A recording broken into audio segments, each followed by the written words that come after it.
Very good, guys. Welcome to our review e hoje a gente vai revisar os conteúdos do segundo ano. Let's go! O primeiro assunto que a gente estudou foi sobre comparativo de superioridade, nos quais vocês aprenderam que quando vocês tiverem adjetivos longos, vocês irão usar a estrutura more than. Por exemplo, English is more interesting than Italian, ou seja, o inglês é mais interessante do que italiano. Lembrando que os comparativos a gente sempre vai estar comparando duas coisas, certo? Então, quando vocês tiverem adjetivos longos, vocês vão utilizar essa estrutura. Quando o adjetivo ele for curto, como por exemplo fast, vocês irão utilizar ER depois do adjetivo, como por exemplo car is faster than bicycle, ou seja, carro é mais rápido do que bicicleta. Então, quando eu utilizo esse faster, esse ER após o adjetivo, eu estou falando que ele é mais rápido than do que. Então vai ser ER than, a estrutura dos adjetivos curtos. Quando esse adjetivo curto ele for terminado em Y, vocês irão tirar o Y e colocar IER, como por exemplo easy. Easy termina com Y, então quando vocês quiserem falar mais fácil, vocês irão falar easier. Por exemplo, English is easier than Portuguese, ou seja, inglês é mais fácil do que português. Então, quando vocês tiverem easier, é como se fosse mais fácil, alright? E quando vocês tiverem CVC, não é agência de viagem, e sim consoante, vogal e consoante, vocês irão dobrar a última letra e adicionar ER, como por exemplo, hot. Hot é quente. Se vocês querem falar mais quente, vocês irão falar hotter. Ou seja, duplica o T e adiciona ER.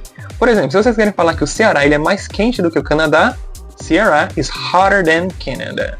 E é claro que terão, os adjetivos irregulares. Por exemplo, se você quiser falar mais bom, não existe mais bom, existe o quê? Melhor. Então não existe gooder, existe better. Quando você quiser falar pior, você não vai colocar mais ruim, e sim pior. Ou seja, não é more bad, e sim worse. E quando você fala far, que é distante, quando você fala mais longe, você vai colocar further. Very good. Então, esses são os adjetivos irregulares. Só são esses três, tá bom? E o segundo conteúdo que a gente aprendeu foi o mais fácil de todos, que é comparativo de inferioridade.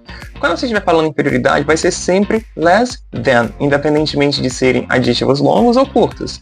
Por exemplo, se você quiser falar que o Paul ele é menos inteligente do que Carol, você vai falar Paul is less smart than Carol. Se você quiser falar, por exemplo, que inglês ele é menos interessante do que matemática, você vai falar English is less interesting than math, ok? Então, bem tranquilo esse segundo conteúdo. E o terceiro conteúdo que a gente estudou foi o superlativo. No superlativo, a gente terá algo bem interessante, que é a estrutura the most. Ou seja, the most é como se fosse o mais, ou a mais. Por exemplo, se eu quiser falar o mais bonito, the most beautiful. Se eu quiser utilizar o mais interessante, most interesting. Então sempre the most e o adjetivo, tá certo? Isso quando forem adjetivos longos. Quando forem adjetivos curtos, vocês irão adicionar EST.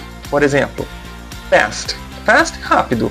Quando eu falar que o avião é o meio de transporte mais rápido, eu vou falar aqui the airplane is the fastest means of transportation.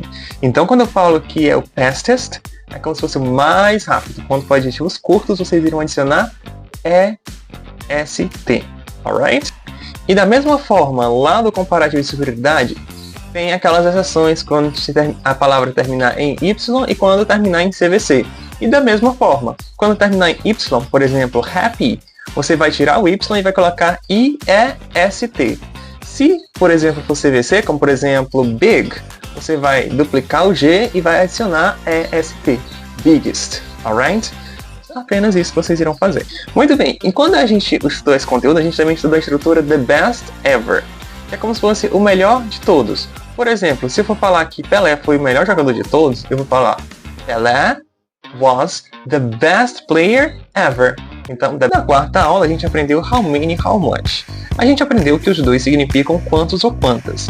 Entretanto, o how many ele é utilizado para anteceder substantivos que são contáveis. Já o how much antecede substantivos incontáveis. Os substantivos contáveis, eles terão plural e também eles podem ser contados, como por exemplo, uma pessoa, duas pessoas, uma maçã, duas maçãs e etc. Já os incontáveis, eles não possuem plural. E também a gente não pode contar, como por exemplo, não existe dinheiros, existe dinheiro.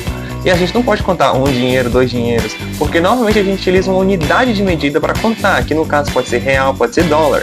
Do mesmo jeito, açúcar. Você não vai contar açúcar por açúcar, você normalmente vai falar quilos de açúcar. Então, tudo aquilo que tem uma unidade de medida, você irá utilizar how much. Por exemplo, para você perguntar quantos irmãos você tem, você vai perguntar how many siblings do you have? Quantos irmãos você tem? Outro exemplo é quando você pergunta quantas pessoas há. How many people are there? Ou seja, quantas pessoas há? How many people are there? E para você responder que tem muitos alguma coisa, você vai falar I have a lot of alguma coisa. Por exemplo, se você quiser falar que tem muitos livros, I have a lot of books. Se você quiser falar que tem muitos amigos, I have a lot of friends. Alright?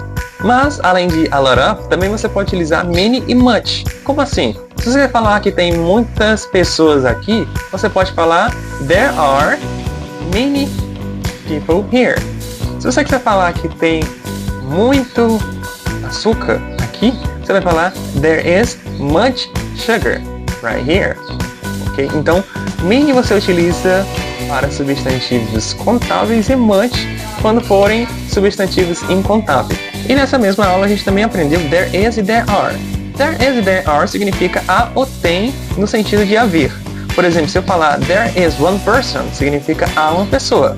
Se eu falar there are two people, há duas pessoas. Então, there is a gente utiliza quando tem apenas um. Quando a gente fala há uma alguma coisa. Se tiver duas ou mais, você utilizará there are. E o how much a gente utiliza também para perguntar quanto é alguma coisa. Por exemplo, se você vai perguntar quanto é o iPhone mais novo, você vai perguntar how much is the newest iPhone. Ou seja, how much você utiliza também para quanto. Por exemplo, how much is it? É como se fosse, quanto é? How much is it? Very good, my friends. Então é essa a revisão do segundo ano. Espero que vocês tenham gostado, espero que tenham ajudado. Olhem lá os materiais, os PDFs, os Space Repetition Systems, para vocês revisarem todo o conteúdo que a gente estudou nesse bimestre. Alright? Bye bye, see you next review.